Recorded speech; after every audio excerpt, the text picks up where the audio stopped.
Salamat. At ang gandang mga lahat.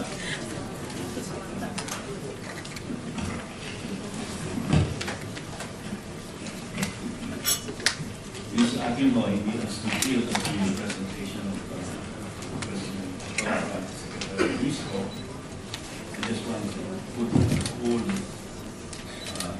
exercise and provide what I believe will be the context and background of our need, the imperative for educational reform. As you know, in the 90s, I initiated one of the more wide-ranging educational reform under Edgardo, and many of you were not born yet at the time, but some of you have participated in the making of the Edgardo board. So let me begin by greeting our very dynamic secretary, Secretary Edgardo, as the chairperson of the party Lieutenant. Wala na si Joe, who will compose the tripartite. Sa mga po sa NCR and Calvarson, two biggest regions in terms of demography.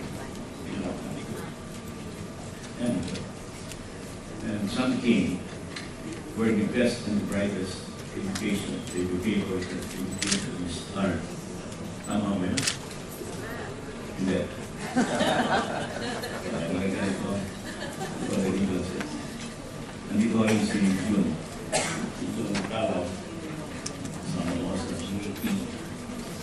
Pinukwento ko kay Jun. On Friday ko, nasa Clark ako to speak to the civil service officers and employees of the entire Luzon, including Bito, 900 was it. And the focus also on how they can keep up with the developments in public administration. And we ended up by saying that we now must have a school for civil servants. It cannot be that training, whether in service or pre-service, is an off or one off affair. Kailangan mo ito continuous. As we probably have been told already, education and learning is one continuous, one full process. It's a lifelong experience. So, pinagin ko rin na my suggestion, the civil service will provide the continuing training for in-service, and the DAT now will refocus its attention and resources to handling the executive training of our public servants.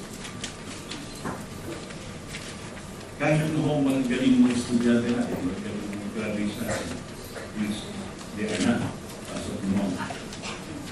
Kung ang ating bureaucracy naman, the one that supports transaction and carrying on of public business is mahina, that is one of the biggest deterrents to development, whether human or physical.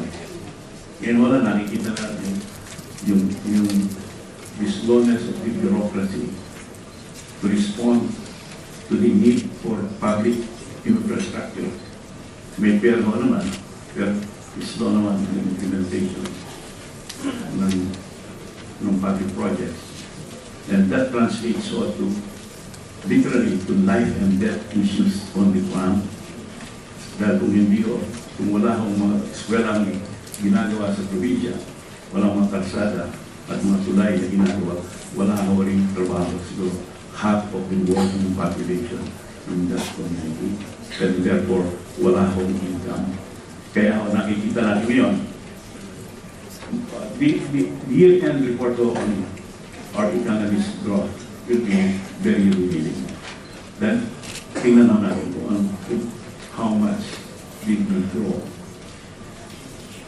in the last on the fourth quarter of this year, because the third quarter growth natin is 3.2% na. 3.2% versus almost 7.2 in years before. That is a drop of 4%. And lest you tell me, don't bother us with those figures, but those are more than figures. Those are flesh and blood figures that for every single drop in national growth natin, and millions Filipinos go slip down through the poverty and safety net. They become poor again. Kahit na umangat unti-unti ang ating kabuhayan. So all this talk translate to life and death issues, but especially education. That's why I think I need not argue very strongly why we need reform, because everyone I think will agree. The only case that everyone must make is that we need reform today, not tomorrow. Last year, yeah, even yesterday. Tingnan nyo. Just to show you that our education system has become dysfunctional. And I say that not with reservation, I say that outright, that our education system is dysfunctional. Tingnan nyo, sa debate ho namin sa education, hindi kami nagdedebate, ano ba ang curriculum, ano bang, paano ba natin pagagalingin ng ating mga teachers? It's physical shortage. Ilang kulang classroom, the teacher, the desk, even sanitation, seats. Dati alam natin, toilet yun eh. Ilang sanitation seats na. Yun ho ang focus ng debate. Believe you me ho, I've been handling the budget of the national government ever since I became a senator. And I became a senator when many of you are not yet born. 87 no? 87. Up to now, except for 3 years. When I was Secretary of Agriculture and Executive Secretary, continuous o yan. Every year, I participate in the handling of it. Ano ho ang diniscuss namin na issues in 87? Shortages. Brother, ano diniscuss natin this year? Shortages. Kaya naman, isa yun, physical ho lang yan. But look at the curriculum. Look at the curriculum. Tingnan mo, ano ang principal cause, apart from just outright no jobs for our people? Underemployment, sapagkat yung tinayin natin mga engineers or nurses or doctors or other professionals, they were not properly trained for the vocation or career they were trained for. The employers complain that they have to be retrained. Sa mga katuloy, there's no match between our academic programs and the market. Hindi ko na sinasabi na we always respond to market demand. Tingnan nangyari sa nursing. We always responded to market demand. Yeah, we have almost 300,000 nurses na walang trabaho. So, curriculum, medyo nagkukulang mo tayo sa review and updating of our curriculum. The very software, the very heart and soul of the educational enterprise. Tingnan man yung performance. Yun yung mga incumbent na students sa atin. Tingnan yung performance natin of our grade 6 and our second year high school compared to our their peers. Ang baba ho, especially in math and science. Ang baba, hindi ko na uulitin yung dismal record natin. But look at the passing rate in professional regulatory boards. What is average passing rate? 37% across the board. Yan ho lamang ang pumapasa, whether it's by profession, the bar, or your profession, the left. On average, 37%. Eh ano nga nangyari dun sa 63%? Tama ba yan? today. Huh? Year in, year out. So yung kung ang performance ng incumbent pupil cohort natin ay mababa na, at it will also show in the probational examination. And that's why when you sum it up, and here the economists will be talking to you and will be telling you this system, ang competitiveness ng Pilipinas ay napakababa. Lagi ho tayo sa bottom third across the board, whether it's overall competitiveness, whether it's in the school system. Well, school system naman, medyo middle tayo. But in math and science, pagsakota, whether it's in infrastructure, both telecom infrastructure, physical structure like building, school buildings, roads, etc. Kaya ito ang sitwasyon natin ngayon. And in this age of the internet, where technology changes every 3 years, we've got to move fast and rapidly. And I appreciate the alacrity and activity and dynamism of Secretary Listo in moving towards this K-12 reform. I know it's very difficult. I know, but it's the right thing to do at this time. There will be bumps on the road, but we've got to hurdle those bumps. There's no other choice. There's no other choice. So, well, I came in when Secretary Listo is explaining what we will do with the extra 2 years. But from the outside perspective, or from the international perspective, kung hindi natin nadagdagan ng 2 taon ng ating basic education, meaning primary and elementary, we will have the distinction of one of only 3 countries in belonging to the UNESCO na less than 12 ang ating basic education. At in practical translation, as long as we maintain that kind of basic education, our nurses will continue to become nursing assistants, our architects will become draftsmen, our engineers will be engineering aides. Yan po ang situation outside. And if we fail to be accredited, halimbawa, under the Washington Accord. The Washington Accord is the benchmarking ng mga engineering programs. We don't get accredited, talagang perpetually second class ho ang ating engineers. Ganun ho rin sa Bologna Accord. Bologna is based in Italy. Yan ho naman ang consensus. If our people, there's so many of our people working in Europe, they've got to be accredited under the Bologna Accord. And then the other accreditation bodies in Dublin and Sydney for technicians and technologists. In other words, ang education and training now are judged internationally. Hindi natin sasabihin, napagaling naman ng UP, napagaling ng SAL, napagaling ang Ateneo. Dito sa Pilipinas, siguro, and some of their graduates can compete abroad. But institutionally and country-wise, we are looked down by the world global education system. Yun po ang problema niya. Kaya kailangan natin ito. Kaya, ano na ang nagawa namin sa Senado? I already got the Early Childhood Act passed. Soon, that will become law. Ang ibig sabihin nito, we begin start ko lang pumanak pa. Ibig sabihin we now recognize, and we ought to recognize this early on, that learning begins at age 0, even at birth.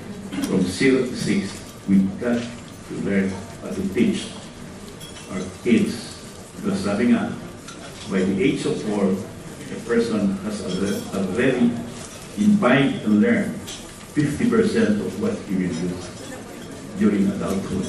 And by age 4, almost 80% of what he has learned during the first 8 years of his life, he will use during his adulthood. So very critical. It's like a sponge.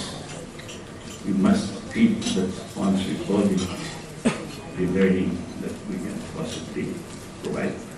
Secondly, we already passed the kindergarten. That's the beginning of K-12.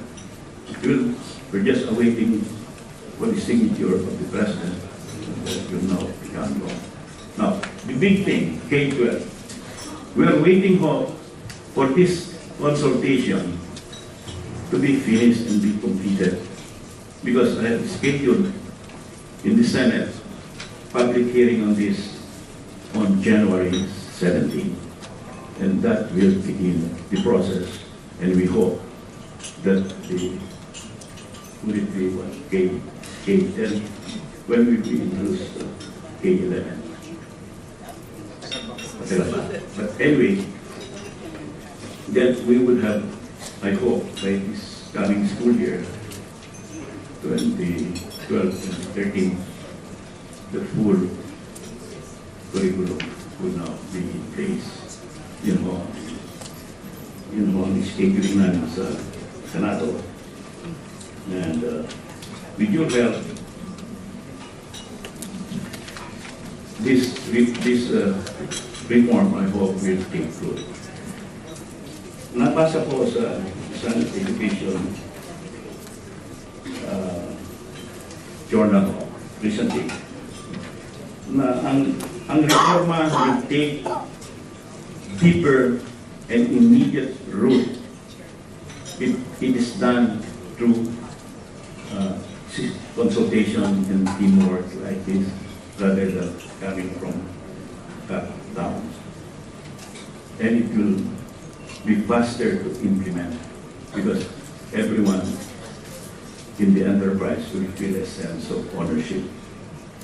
And that's why I compliment leaders for hosting and conducting this series of roadshows and consultation. I have a little experience on reform in this country. I've done the reform in education, in health, in field health, in culture and the arts, creation, CCA, National Museum, Nakatanin, Manila, Bayan, and many other arts initiatives, as well as agriculture. I know how difficult it is to even talk of reform. And the Filipinos' span of attention is not kilometric. We have very short attention span. And we in Congress are particularly sensitive to knowing that a particular reform has a political constituency.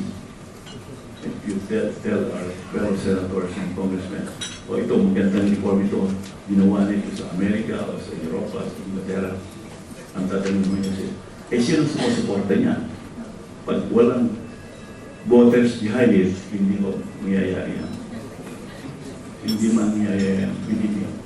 Kaya nga very essential itong gathering natin, so that we can gather the consensus necessary to show the policymakers that this reform is imperative and indispensable. So on that note, let me just describe one thing.